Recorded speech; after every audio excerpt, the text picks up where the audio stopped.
তো নমস্কার, আবারও একটা ভিডিওতে তোমাদের স্বাগত। তো আজকে আমরা কথা বলতে যাচ্ছি যে বাংলাদেশ এবং আফগানিস্তানে জেতার পর কি ধরনের পয়েন্ট টেবিল হতে চলেছে, আর সব থেকে বড় কথা যে কোন কোন টিমগুলো চান্স পেতে চলেছে সুপার এইটে, সেগুলো নিয়ে একটু আলোচনা করব, ঠিক আছে? তাহলে ভিডিও শেষ অবধি দেখলে তোমরা বুঝতে পারবে যে কোন টিমগুলো যেতে চলেছে সুপার এইটে, ঠিক আছে? প্রথমে একটু ম্যাচটাকে নিয়ে কথা বলে দিই, ঠিক আছে? যারা যারা ম্যাচটা দেখোনি তাদের জন্য বলছি যে ভাই, নিউজিল্যান্ডের মতো টিমকে যেভাবে হারালো না আফগানিস্তান, কি আর বলবো ভাই, চারো খানের চিত বুঝিয়ে দিল যে আফগানিস্তান এখন কত বড় টিম, এবং দুটো ম্যাচের মধ্যে দুটো ম্যাচ তারা জিতে নিল, ঠিক আছে? প্রথমে দেখলাম যে আফগানিস্তানের টিম কিন্তু এত বেশি রান পায়নি, কিন্তু ওরা কি করেছে, ওরা উইকেট হারায়নি, ওরা উইকেটকে ধরে রেখেছে, এবং লাস্টে আমরা দেখতে পেলাম যে কিভাবে গুলাজাত রান এবং গুরবাজ ব্যাটিং করেছে। ভাই সেই গুরবাজ আবার ফর্মে চলে এসেছে, ঠিক আছে? এবং একটা 160 রানের একটা বিশাল স্কোর দাঁড় করে দিল। হ্যাঁ, এই ধরনের পিচের জন্য 160 মানে বিশাল স্কোর। কিন্তু সেই এক্সপিরিয়েন্স নিউজিল্যান্ড টিমকে দেখতে পেলাম যে আফগানিস্তানের সামনে ভাই আর কিছু করতে পারলো না। ফাজলুল ফারুকি, খুদ কাপ্তান রাশিদ খান চারটা উইকেট নিয়ে নিল, ফারুকি 3 উইকেট, নাবি 2 উইকেট, এবং শেষ অব্দি ওরা আর রক্ষা করতে পারলো না, এবং বড় ব্যবধানে দুটোটা ম্যাচে কিন্তু খুব বড় ব্যবধানে আফগানিস্তান জিতে গেল। এবং আরেকটা ম্যাচ, সব থেকে বড় রাইভেলরি যেটা বলা হয় এশিয়ার মধ্যে আরেকটা নতুন রাইভেলরি, বাংলাদেশ বনাম শ্রীলঙ্কা, সেটাও আমরা দেখতে পেলাম যে নাটকীয় ম্যাচ হলো, যেখানে প্রথমে দেখলাম বাংলাদেশ খুব ভালো বোলিং করলো এবং 128 রানের মধ্যে আটকে দিল শ্রীলঙ্কাকে। তারপর বাংলাদেশের ব্যাটিং অর্ডার, সেই আবার তাদের ওপেনার শান্ত, তামজিম হাসান, সৌম্য সরকার, সেগুলো দিয়ে আর হচ্ছে না, ওরা আবারও আউট হয়ে বাংলাদেশকে হারানোর জন্য পুরো পরিকল্পনা করলো।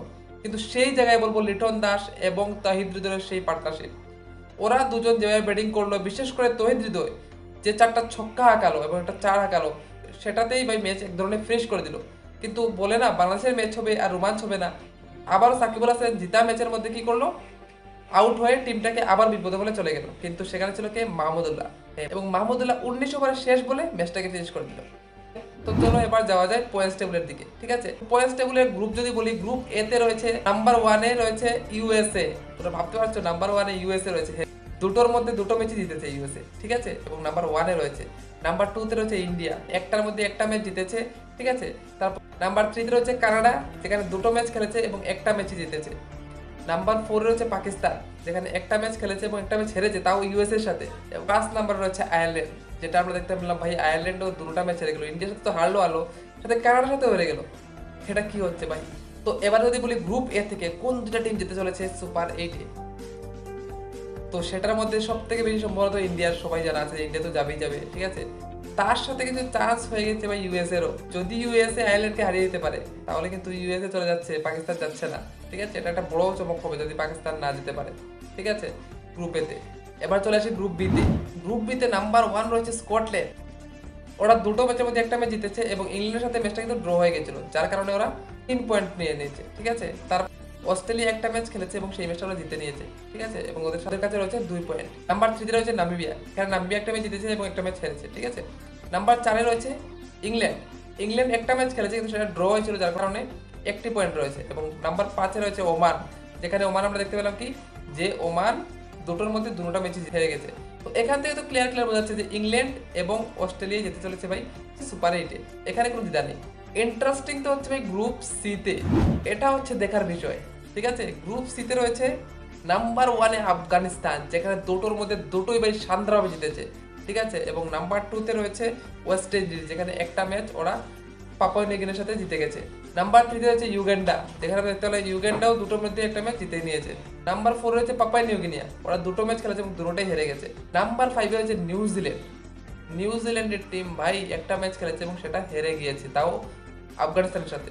তো এই গ্রুপে ইন্টারেস্টিং ব্যাপার হচ্ছে গিয়ে, আফগানিস্তান তো আমার মনে হচ্ছে যাবেই ভাই, আফগানিস্তানকে কেউ রুখতে পারবে না।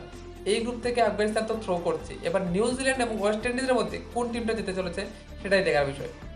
এখন থেকে যদি বলি সব থেকে বেশি চান্স রয়েছে ভাই, সেটা হচ্ছে ওয়েস্ট ইন্ডিজের। হ্যাঁ, নিউজিল্যান্ডও কামব্যাক করতে পারে, কিন্তু চান্স বেশি ওয়েস্ট ইন্ডিজ এবং আফগানিস্তান এখান থেকে যাওয়া, এবং বড় চমক হবে যদি ভাই নিউজিল্যান্ড না পৌঁছতে পারে টপ 8-এ। পাশাপাশি গ্রুপ ডি, এখানেও একটা নাটকীয় মোড় আছে কিন্তু। এখানে নাম্বার 1-এ রয়েছে সাউথ আফ্রিকা, যারা একটা ম্যাচে জিতে গেছে, ঠিক আছে? ওদের কাছে 2 পয়েন্ট রয়েছে। নাম্বার 2-তে রয়েছে নেদারল্যান্ড, যেখানে ওরাও একটা ম্যাচের মধ্যে একটা ম্যাচ জিতেছে। এবং নাম্বার 3-তে রয়েছে বাংলাদেশ, যারা ওরাও শ্রীলঙ্কার বিরুদ্ধে একটা ম্যাচ জিতে গেছে। এবং নাম্বার 3-তে রয়েছে নেপাল, যারা একটা ম্যাচ খেলেছে এবং একটা ছেড়েছে।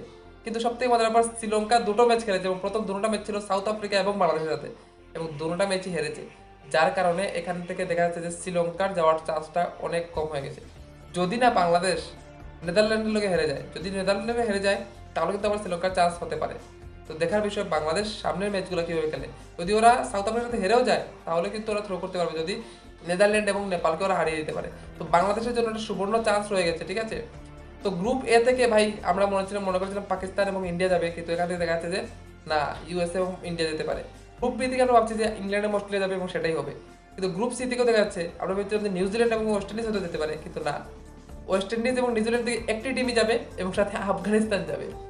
এবং গ্রুপ ডি থেকে ভেবেছিলাম যে শ্রীলঙ্কা এবং সাউথ আফ্রিকা তো যাবে, কিন্তু না, এখানে মনে হচ্ছে যে সাউথ আফ্রিকা এবং বাংলাদেশ চলে যেতে পারে।